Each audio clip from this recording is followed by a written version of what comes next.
দর্শক শুনছিলেন mercantile bank সংবাদ শিরোনাম, এবারে বিস্তারিত। ঢাকা ও আশেপাশের জেলায় শনিবার পর্যন্ত সকাল 7টা থেকে রাত 8টা পর্যন্ত কারফিউ শিথিল থাকছে। এ সময় আগের নিয়মে চলছে অফিস আদালত। রাজধানী জুড়েই বেড়েছে গণপরিবহনের চলাচল। কিছু কিছু রাস্তায় দেখা যায় যানবাহনের অতিরিক্ত চাপ। ঢাকা ছেড়ে যাচ্ছে দূরপাল্লার বাস, তবে যাত্রী সংকটের কথা বলছেন পরিবহন মালিকরা। কোটা সংস্কার আন্দোলন ও দেশজুড়ে কারফিউ পরিস্থিতিতে গত 18 জুলাই থেকে বন্ধ থাকা ট্রেন স্বল্প পরিসরে চলাচল শুরু হয়েছে আজ থেকে। এদিকে নতুন কর্মসূচি ঘোষণা করেছে বৈষম্য বিরোধী ছাত্র আন্দোলন। নতুন এই কর্মসূচির নাম রিমেম্বারিং আওয়ার হিরোজ। সব শ্রেণী পেশার মানুষকে অনলাইন ও অফলাইনে এই কর্মসূচি পালনের আহ্বান জানানো হয়। কর্মসূচিতে গ্রাফিতি, দেয়াল লিখন, ফেস্টুন ও ডিজিটাল পোর্ট্রেট তৈরি করবে আন্দোলনকারীরা।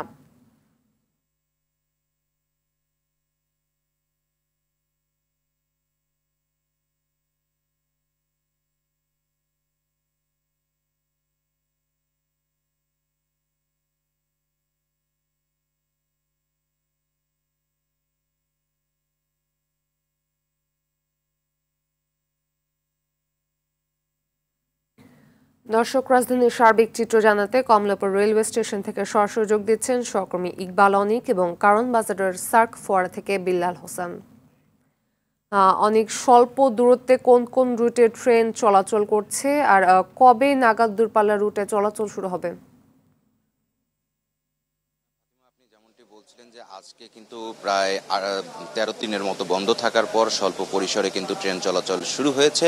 এখন পর্যন্ত প্রায় 3 থেকে 4টি রুটে ট্রেন ছেড়ে গিয়েছে। এই মুহূর্তে আমি কিন্তু কমলাপুর রেল স্টেশনে আছি। এখন একটি ট্রেন দাঁড়িয়ে রয়েছে, সেটি কিন্তু তিতাস কমিউটার, সেটি কিন্তু হচ্ছে ব্রাহ্মণবাড়িয়ার উদ্দেশ্যে ছেড়ে যাবে আর অল্প কিছুক্ষণের মধ্যেই।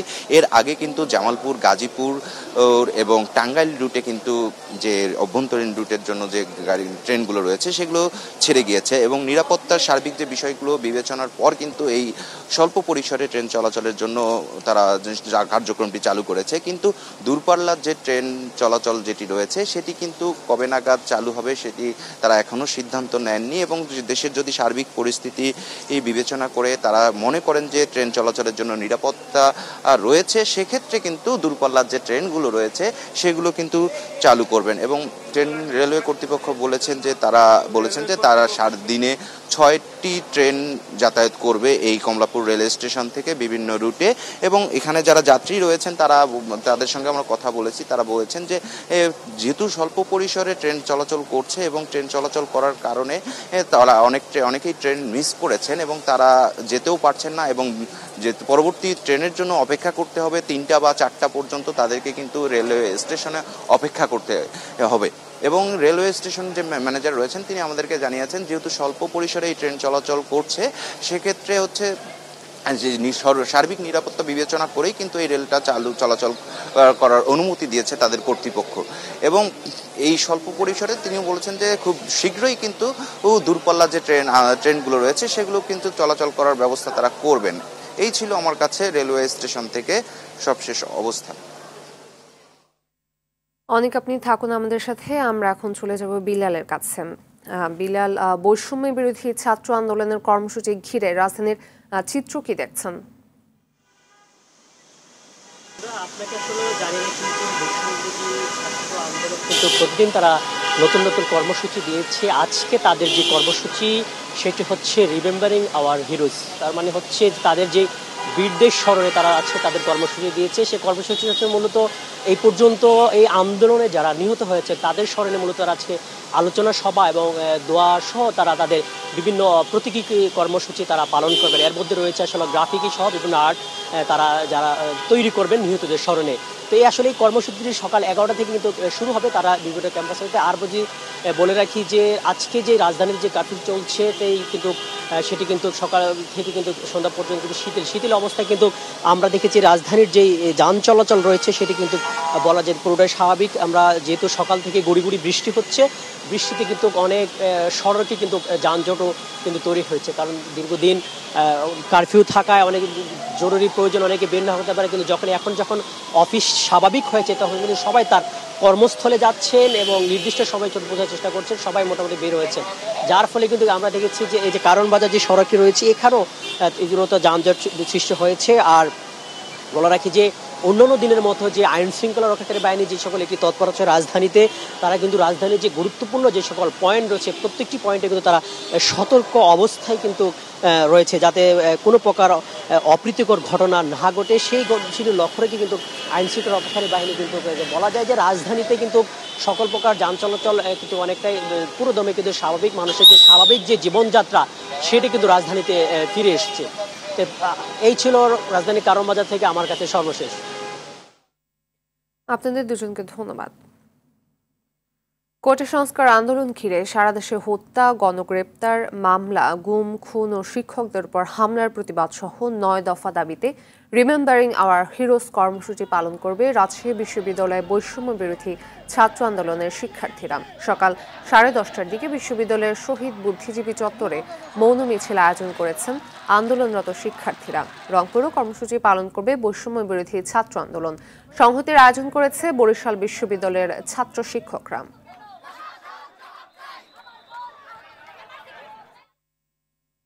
দর্শক, এবার রাজশাহীর পরিস্থিতি জানাতে সরাসরি যোগ দিচ্ছেন সহকর্মী মোস্তাফিজ রকি। রকি, রাজশাহীর সার্বিক পরিস্থিতি কি দেখছেন? এছাড়া শিক্ষার্থীরা নতুন কর্মসূচি নিয়ে কি বলছেন সেখানে? ফাতেমা, রিমেম্বারিং আওয়ার হিরোজ, যেটা কোটা সংস্কার আন্দোলনে যারা সহিংসতায় নিহত হয়েছেন তাদের স্মরণে কিন্তু আজকে রাজশাহী বিশ্ববিদ্যালয়ে বৈষম্য যেই বিরোধী ছাত্র আন্দোলন যে শিক্ষার্থীরা রয়েছেন তারা কিন্তু আজকে কর্মসূচি পালন করবেন এবং আর অল্প কিছুক্ষণের মধ্যেই তারা রাজশাহী বিশ্ববিদ্যালয়ে যে শহীদ বুদ্ধিজীবী চত্বর রয়েছে সেখানে তারা জড়ো হওয়ার কথা রয়েছে এবং সেখান থেকে তারা একটি মৌন মিছিল বের করার কথা রয়েছে এবং তাদের সাথেও কিন্তু আজকে একত্রতা প্রকাশ করবেন শিক্ষক নেটওয়ার্কের রাজশাহী বিশ্ববিদ্যালয়ের অন্যান্য শিক্ষকরা। এটি ঘিরে কিন্তু আমরা দেখেছি যে রাজশাহী বিশ্ববিদ্যালয়ে কিন্তু আইন শৃঙ্খলা রক্ষাকারী বাহিনী যারা সদস্যরা রয়েছেন তারা কিন্তু সর্বোচ্চ সতর্ক অবস্থানে রয়েছেন। যদিও এখন পর্যন্ত কিন্তু আমরা বৈষম্য বিরোধী ছাত্র আন্দোলনের কোনো শিক্ষার্থীকে ক্যাম্পাসে প্রবেশ করতে দেখিনি, তবে এখন ক্যাম্পাস পুরোটাই এখন থমথমে অবস্থা বা একেবারেই ফাঁকা, কারণ আপনি জানেন যে রাজশাহী বিশ্ববিদ্যালয় সারা দেশের মতন অন্যান্য বিশ্ববিদ্যালয়ের মতন কিন্তু বন্ধ রয়েছে। এই কারণে কিন্তু ক্যাম্পাসে তেমনভাবে বা হলগুলোতে কিন্তু শিক্ষার্থী নেই। তবে আজকেও আমরা কিন্তু দেখেছি যে ক্যাম্পাসের ভেতরে কিন্তু অতিরিক্ত পুলিশ এবং বিজিবি কিন্তু মোতায়েন করা রয়েছে এবং তারা কিন্তু সর্বোচ্চ সতর্ক অবস্থানে রয়েছে এবং আমরা কিন্তু বৈষম্য বিরোধী ছাত্র আন্দোলনের শিক্ষার্থী রয়েছেন বা সমন্বয়ক রয়েছেন তাদের সাথে আমরা কথা বলার চেষ্টা করছি। তারা বলছেন তাদের ঘোষিত যে 9 দফা রয়েছে তার পাশাপাশি আজকে তারা আসলে কোটা সহিংসতায় যারা নিহত হয়েছেন তাদের কিন্তু আসলে স্মরণ করবেন, পাশাপাশি যারা আহত হয়েছেন এবং যাদের সহপাঠী রয়েছেন এবং যারা নিহতদের পরিবার যারা রয়েছেন তাদের স্মরণে মূলত আজকে তাদের যে ঘোষিত যে কর্মসূচি সেটি তারা আজকে পালন করবেন এবং এই কর্মসূচির মধ্যে রয়েছে তারা বিভিন্ন গ্রাফিক্স করবেন, দেওয়াল লেখন করবেন, পাশাপাশি গ্রাফিতি করবেন, নানান ধরনের এই কর্মসূচিগুলো রাখা হয়েছে। এছাড়াও যখন আমরা শহর থেকে বিশ্ববিদ্যালয়ের দিকে আসি তখনও কিন্তু আমরা শহরে দেখেছি এই কর্মসূচিকে ঘিরে আইন শৃঙ্খলা রক্ষাকারী বাহিনীর সদস্যরা প্রত্যেকটি মোড়ে মোড়ে অবস্থান নিয়েছেন এবং তারা বেশ সতর্ক অবস্থানে রয়েছেন। তো ফাতেমা, এই ছিল আমার কাছে রাজশাহী বিশ্ববিদ্যালয় থেকে বৈষম্য বিরোধী ছাত্র আন্দোলনের শিক্ষার্থীদের কর্মসূচির সর্বশেষ পরিস্থিতি। ধন্যবাদ। দর্শক, রংপুরে রয়েছেন সহকর্মী জাহাঙ্গীর আলম বাদল। স্বল্প দূরত্বের ট্রেন চলাচলের বিষয় জানাতে এবার সরাসরি যোগ দিচ্ছেন তিনি। বাদল, রংপুরে ট্রেন চলাচল সহ সার্বিক পরিস্থিতি সম্পর্কে আমাদের জানাবেন বিস্তারিত। আমি এখন রয়েছি রংপুর রেল স্টেশনে। আমরা দেখেছি গত 15 দিন কিন্তু রংপুরের সাথে সারা দেশে ট্রেন যোগাযোগ বন্ধ ছিল। আজকে সকাল থেকে আবার স্বল্প দূরত্বের ট্রেন চলাচল শুরু হয়েছে। আমরা ইতিমধ্যে দেখেছি যে রংপুরে এখন পর্যন্ত 6টি ট্রেন চলাচল করবে আজকে, তার মধ্যে 2 ট্রেন অলরেডি তাদের যাত্রা শুরু করেছে। আমরা ইতিমধ্যে লক্ষ্য করেছি যে আসলে রংপুরে যে আসলে ট্রেন চলাচল দীর্ঘদিন বন্ধ থাকার পরে আজকে চালু হয়, যাত্রীরা অনেকেই আসছে স্টেশনে এবং তারা যোগাযোগ করছে এবং এখানকার দেখছি যে বেদুরকল্লা ঢাকায় পাস হয়েছে। আপনাকে জানিয়ে রাখি যে আজকে সকাল 6টা থেকে রাত 10টা পর্যন্ত ডাকু শিথিল রয়েছে। এটি কিন্তু অনেকটাই জনগণের প্রস্তুতি শিথিল করেছে, স্বাভাবিক হচ্ছে মানুষের জীবনযাত্রা। আমরা ইতিমধ্যে লক্ষ্য করেছি যে এই ছাত্রদের কোটা আন্দোলন ঘিরে গত কিছুদিন রংপুর অবস্থা বিরাজ করছিল, এটি কিন্তু এখন আস্তে আস্তে অনেকটাই স্বাভাবিক করে শুরু করেছে এবং সব মিলিয়ে রংপুরের যে পর্যন্ত পরিস্থিতি সেটি কিন্তু অনেক স্বাভাবিক হচ্ছে এবং যোগাযোগ ব্যবস্থা অনেকটাই এখন পর্যন্ত সুন্দরভাবে চলাচল করছে। তবে ঢাকার সাথে যোগাযোগটাই বন্ধ রয়েছে। এছাড়া আমরা দেখেছি যে কোটা আন্দোলন ঘিরে আবার রংপুরে সেটি কিন্তু ছাত্ররা পালন করবে এবং সেই লক্ষ্যে রংপুরে এখন আস্তে আস্তে অনেকটাই স্বাভাবিক হতে শুরু করেছে এবং সব মিলিয়ে রংপুরের যে পর্যন্ত পরিস্থিতি সেটি কিন্তু অনেকটাই স্বাভাবিক হচ্ছে এবং যোগাযোগ ব্যবস্থা অনেকটাই এখন পর্যন্ত সুন্দরভাবে চলাচল করছে। তবে শুধুমাত্র ঢাকার সাথে যোগাযোগটাই বন্ধ রয়েছে। এছাড়া আমরা দেখেছি যে কোটা আন্দোলন ঘিরে আবাস যোজনার যে কর্মসূচি রয়েছে রংপুরে, সেটি কিন্তু ছাত্ররা পালন করবে এবং সেই লক্ষ্যে রংপুরে পুলিশ, সেনাবাহিনী, র্যাব তারা কিন্তু নিয়মিত মাঠে রয়েছেন এবং টহল দিচ্ছেন। বিশেষ করে ক্যাম্পাস এরিয়াতে সতর্ক অবস্থানে রয়েছেন পুলিশ এবং সেনাবাহিনী, যাতে কোনো প্রকার অপ্রীতিকর ঘটনা না ঘটে তারা তৎপর রয়েছেন। তবে এখন পর্যন্ত আমরা দেখছি যে আজকে দুপুরে ক্যাম্পাসে তারা। ধন্যবাদ। কোটা সংস্কার আন্দোলন ঘিরে সংঘাতের সময় বাসার ভেতরেও নিরাপদে ছিল না মানুষ। পড়ার টেবিল আর বারান্দাতেও বুলেটের আঘাতে নিমেষেই ঝরে গেছে জীবন। 21 জুলাই চলা সংঘর্ষে মিরপুরে বাসার জানালা দিয়ে আসা বুলেটে গুলিবিদ্ধ হন 11 বছর বয়সী সামির। বারান্দায় গুলিবিদ্ধ হন শিক্ষার্থী নাইমা। কোটা আন্দোলনে নিহত পরিবার নিয়ে আলাউদ্দিনের ক্যামেরায় বিল্লাল হোসেনের ধারাবাহিক প্রতিবেদনের দ্বিতীয় পর্বে থাকছে 2 শিক্ষার্থীর দুঃখগাথা।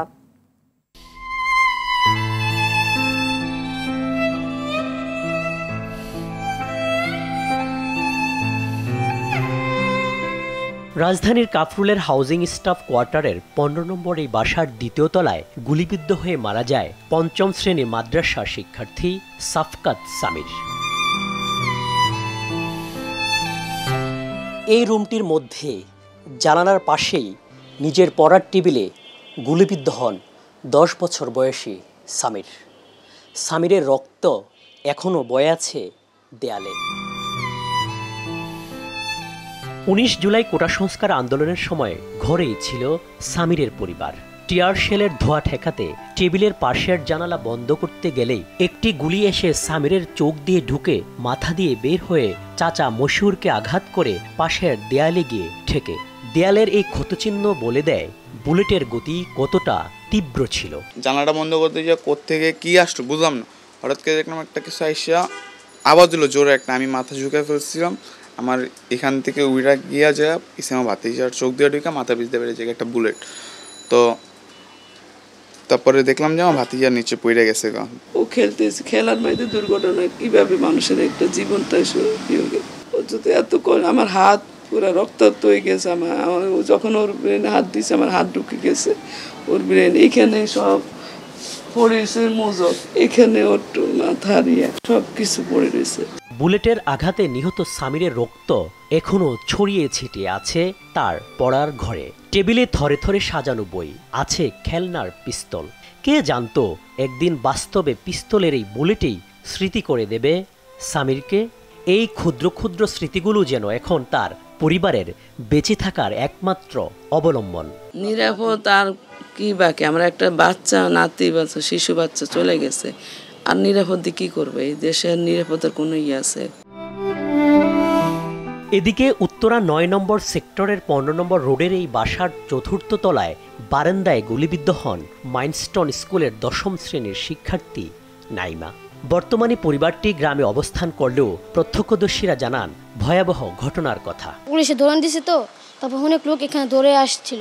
পরে কি হয়েছে, পুলিশ ওখান থেকে 2টা ফায়ার করেছে, একটা লেগেছে এখানে 4 থালায়, আর আমরা এখানে আসছিলাম তো একটা গুলি রাখছে গেটের মধ্যে। তো ওখান থেকে ঠিক ফাঁকা গুলি করা শুরু করছে, যা ঠুস ঠাস শব্দ। যখন আমি এই জায়গায় দাঁড়ানো তখন একটা বুলেট ঠাস করে দেখলাম এই 4 তলা বারান্দা এসে পড়ে লাগছে, ঠাস করে একটা শব্দ হচ্ছে অনেক বড়। তখন আমি দেখলাম মেয়েটা এভাবে থেকে এভাবে হয়ে গেছে। 2 বছর আগে সন্তানকে মানুষ করতে গ্রাম থেকে নিয়ে আসলো, লাশ হয়ে ফিরল নাইমা। বিল্লাল হোসেন, RTV, ঢাকা।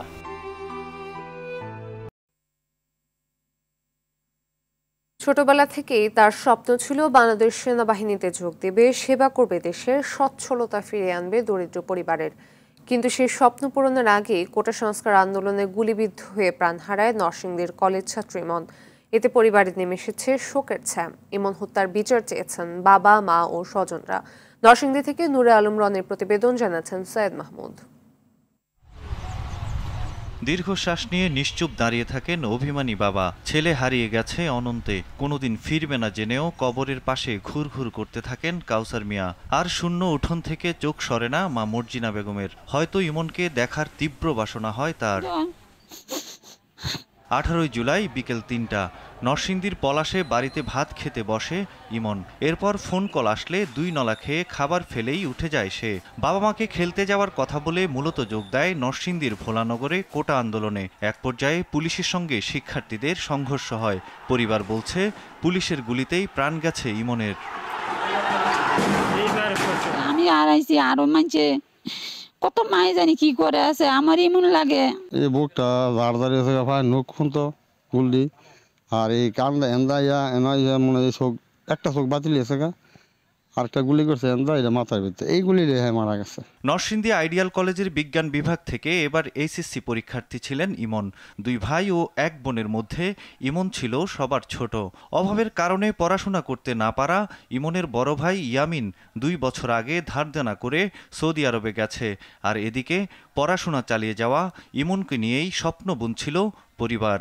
আমার ভাইয়ের সারা শরীরে একবারে পায়ের নখ কেটে দইরে আমার ভাইয়ের প্রথম মনে 2টা চোখ গেছে, চোখের মধ্যে সিটাগুলি লাগছে না, তো চোখের ইয়াটা গেছে গা, পরে মনে হয় ফুইরা গেছে গা। গোসলের পরও একবারে যে রক্ত শুরু হয়েছে, তো এই রক্তের কারণে কাপড়ও একবারে ভিজে গেছিল গা। খুবই মর্মাহত, তার মতো ছেলে তো এইভাবে অকালে জুড়ে যাওয়ার কথা না। যে পরিবারের আগামী দিনে চলার পথে আমরা যেন তাদেরকে না ভুলি এবং তাদের প্রতি খেয়াল রাখবো, এরকম কথাবার্তা তাদেরকে বলি। ইমন হত্যার সুষ্ঠু তদন্ত হবে, ন্যায় বিচার পাবে তার পরিবার, এমন প্রত্যাশা সবার। সৈয়দ মাহমুদ, RTV। সরকারি চাকরিতে কোটা সংস্কার দাবিতে শিক্ষার্থীদের আন্দোলনের সময় আওয়ামী লীগের সাংগঠনিক দুর্বলতা প্রকাশ্যে এসেছে। আন্দোলন ঘিরে সংঘাত সহিংসতা প্রতিরোধে দলটি রাজপথে তাদের অবস্থান ধরে রাখতে পারেনি। একে রাজনৈতিক ব্যর্থতা হিসেবে দেখছেন দলের অনেক নেতা। নীতি নির্ধারকরা মনে করছেন ঘুরে দাঁড়াতে দল পুনর্গঠনের বিকল্প নেই। অন্যথায় পুরনো মুখ ও নীতি নিয়ে মানুষের মন জয় করা যাবে না। ভবিষ্যতে এ ধরনের ধাক্কা এলে সামলানো কঠিন হবে। রফিকুল ইসলামের রিপোর্ট। কোটা সংস্কার নিয়ে চলা আন্দোলন হঠাৎই রূপ নেয় চরম সহিংস আন্দোলনে। মুহূর্তেই তা ছড়িয়ে পড়ে সারা দেশে। চলে ভাঙচুর, অগ্নিসংযোগ ও হতাহতের ঘটনা। পরিস্থিতি নিয়ন্ত্রণে পুলিশের পাশাপাশি নামানো হয় বিজিবি সহ আইন শৃঙ্খলা রক্ষাকারী অন্যান্য বাহিনী। শুরু থেকেই ক্ষমতাসীন আওয়ামী লীগ আন্দোলনকারীদের মোকাবেলার ঘোষণা দিলেও খুব একটা মাঠে দেখা যায়নি নেতাকর্মীদের। বরং শুরুতে খানিকটা চোখে পড়লেও সহিংসতা বাড়ার সঙ্গে সঙ্গে হারিয়ে যেতে থাকে ক্ষমতাসীন দলের নেতাকর্মীরা। অতীতের বিভিন্ন সহিংসতা সাহসের সঙ্গে মোকাবেলা করা গেলেও এবার কেন এমন পিছুটান, এমন প্রশ্ন উঠছে খোদ দলের ভেতরে। এই ব্যর্থতার জন্য তৃণমূল থেকে শুরু করে সব স্তরের নেতারা একে অপরকে দোষারোপ করছেন। কোটা সংস্কার আন্দোলনে দলের দুর্বলতা প্রকাশ পাওয়া এবং জনমত বিপক্ষে চলে যাওয়া নিয়ে চিন্তিত আওয়ামী লীগ। বিশেষ করে সরকারের প্রতি তরুণ প্রজন্মের বিক্ষুব্ধ হয়ে ওঠা ভাবাচ্ছে তাদের। এই কথা অস্বীকারের জন্য সাংগঠনিক কাজ থেকে আমরা কিছুটা পিছিয়ে পড়েছি। পার্লামেন্ট মেম্বার সাহেবরা তাদের যতটুকু সক্রিয় হওয়া উচিত ছিল ততটুকু সক্রিয় তারা ছিল না। এমন পরিস্থিতিতে দলের বিভিন্ন স্তরের আলোচনায় দল পুনর্গঠনের বিষয়টি গুরুত্ব পাচ্ছে। একটা কোটা আন্দোলন যেটার প্রতি সরকার সহানুভূতিশীল, সরকারও একই নীতিগতভাবে এটা মেনে নিয়েছে, সরকারও সেটা চাচ্ছে। এই আন্দোলনটা যে এই পর্যায়ে যাবে এটা তো আমরা চিন্তাও করি নাই।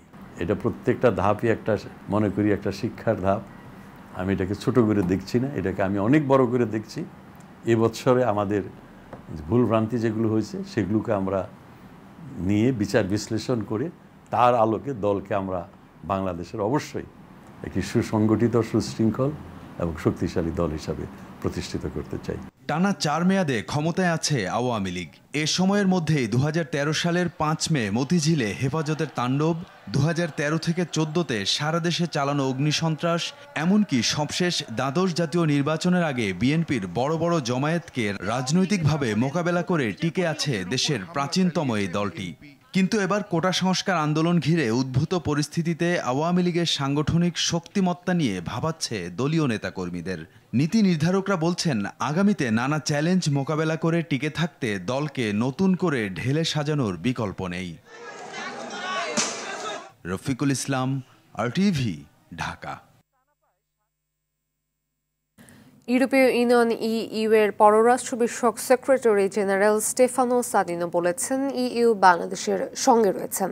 সংকট উত্তরণে ইউরোপীয় ইউনিয়ন সহযোগিতা করবে। বেলজিয়ামের রাজধানী ব্রাসেলসে ইউরোপিয়ান এক্সটার্নাল অ্যাকশনে সার্ভিসে পররাষ্ট্রমন্ত্রী ডক্টর হাসান মাহমুদের সঙ্গে সাক্ষাতে তিনি এ প্রত্যয় ব্যক্ত করেন। বৈঠকে পররাষ্ট্রমন্ত্রী 2018 সালে সরকারের কোটা বাতিলের সিদ্ধান্ত, সাম্প্রতিক সময়ে রিট ও শেষে সর্বোচ্চ আদালতের রায়সহ ঘটনাপ্রবাহ সবিস্তারে উল্লেখ করেন। হাসান মাহমুদ জানান, দুর্বৃত্তরা অসৎ উদ্দেশ্যে শিক্ষার্থীদের আন্দোলনকে ব্যবহার করে দেশে অরাজকতা সৃষ্টি করেছে, ভাঙচুর, অগ্নিসংযোগ সহ বিভিন্ন অনৈতিক কর্মকাণ্ড পরিচালনা করেছে। এবার অন্যান্য প্রসঙ্গ। শোকাবহ আগস্টের প্রথম দিন আজ 1975-এর এ মাসে স্বাধীন বাংলাদেশকে খামচে ধরেছিল কালো এক থাবা। 15 আগস্টের কাল রাতে সর্বকালের শ্রেষ্ঠ বাঙালি জাতির পিতা বঙ্গবন্ধু শেখ মুজিবুর রহমানকে সপরিবারে হত্যা করে সেনাবাহিনীর কিছু কুচক্রী। বঙ্গবন্ধুকে হত্যার মধ্য দিয়ে স্বাধীন বাংলাদেশকে অকার্যকর রাষ্ট্রে পরিণত করতে চেয়েছিল স্বাধীনতার সার্বভৌমত্বের শত্রুরা। শোকাবহ আগস্টের কথা জানাচ্ছেন মারুফ রেজা। গুলি চালাবার চেষ্টা করো না, ভালো হবে না। 7 কোটি মানুষকে তাবা রাখতে পারবো না। 7.5 কোটি বাঙালির হয়ে দীর্ঘ 23 বছরের শোষণ বঞ্চনার জবাব সেদিন এভাবেই দিয়েছিলেন বঙ্গবন্ধু। 18 মিনিটের ঐতিহাসিক ভাষণেই রচিত হয় স্বাধীনতার স্বপ্নগাথা। এরপর সদ্য স্বাধীন হওয়া ছোট্ট বাংলাদেশ যখন একটু একটু করে স্বনির্ভরতার স্বপ্ন দেখা শুরু করে, ঠিক তখনই দেশ বিরোধী কিছু চক্র থমকে দেয় সেই স্বপ্নযাত্রা।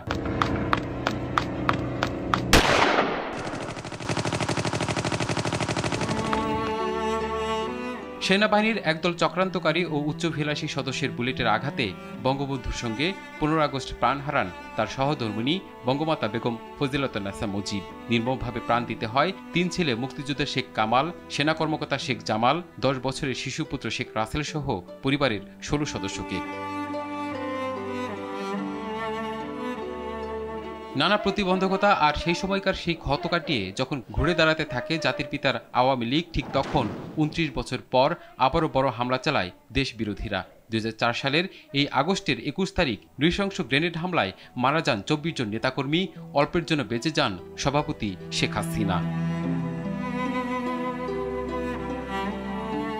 একের পর এক হামলায় দেশ গড়ার স্বপ্ন হয়তো ক্ষণিকের জন্য থেমে গিয়েছিল সত্য, কিন্তু লাখো শহীদের রক্তে ভেজা যে মাটি, সেটি বৃথা যায়নি বলেই ঠিক ঘুরে দাঁড়িয়েছে বাংলাদেশ।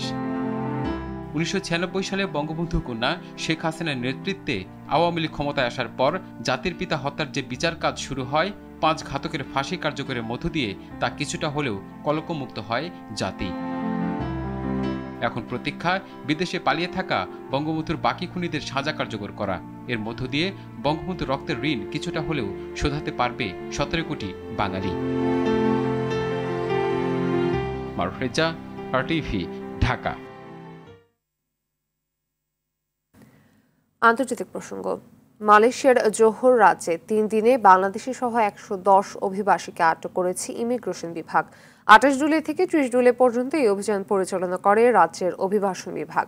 দেশটির ইমিগ্রেশন বিভাগ জানায়, রাজ্যে বৈধ অনুমতি ছাড়াই অবস্থান করা বিদেশিদের আটক করার পাশাপাশি একজন স্থানীয় নিয়োগকর্তাকেও আটক করা হয়েছে।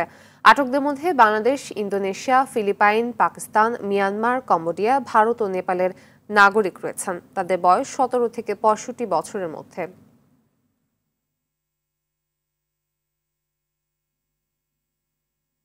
গাজা উপত্যকায় চলমান ইসরায়েলি হামলায় গেল 24 ঘন্টায় সংবাদ মাধ্যম আল জাজিরার 2 সাংবাদিক সহ 45 ফিলিস্তিনি নিহত হয়েছে।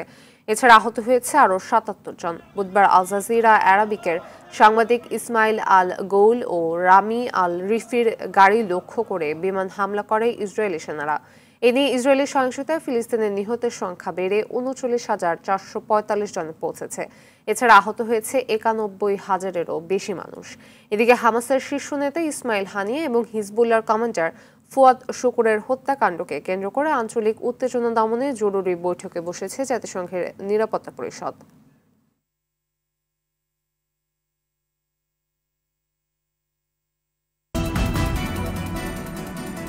সকালের সংবাদ এ পর্যন্ত। সর্বশেষ সংবাদ জানতে যে কোনো মোবাইল ফোন থেকে 24141 নম্বরে ডায়াল করুন। মধ্যাহ্নের সংবাদ দুপুর 12টায় দেখার আমন্ত্রণ রইল। ধন্যবাদ সবাইকে।